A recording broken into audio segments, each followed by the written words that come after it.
This is verse 4 of the 12th chapter, Gospel of John.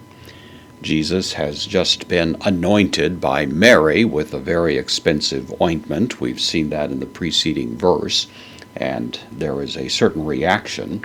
In the case of John, the person who gives this negative reaction is actually identified by name. The synoptics just simply leave it more as somebody or among the disciples or the disciples, but John is prepared to actually declare who this is. So lege, from lego, I say, third person singular present, active indicative.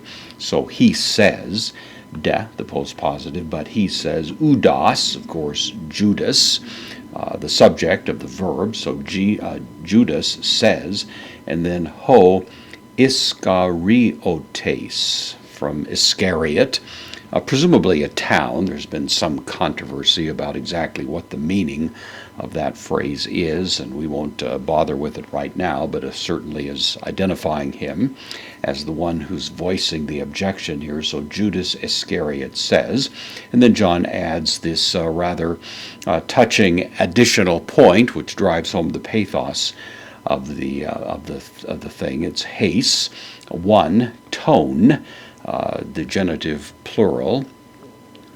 So it's one of the, and then matheton, the word mathetes. So Judas Iscariot, who is one of the 12, auton, one of the 12, of him, the genitive singular masculine pronoun, referring of course to Christ. So Judas Iscariot, who is one of the 12.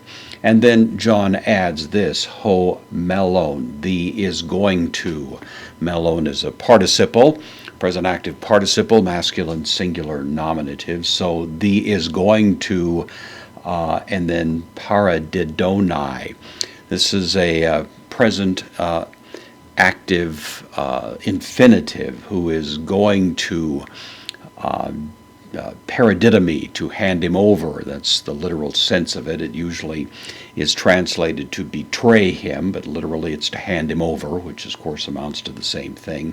Auton is the object of the infinitive verbs, or the one who him is going to hand over. So we don't have the rest of the sentence yet. We don't have exactly what Judas said, but John has certainly framed it in terms of a clear identification of this one, and certainly is at least implying a certain motive in this matter, that it would be Judas who would be raising the objection to what appears to be a great waste of this highly valuable substance as it's being used to anoint Christ.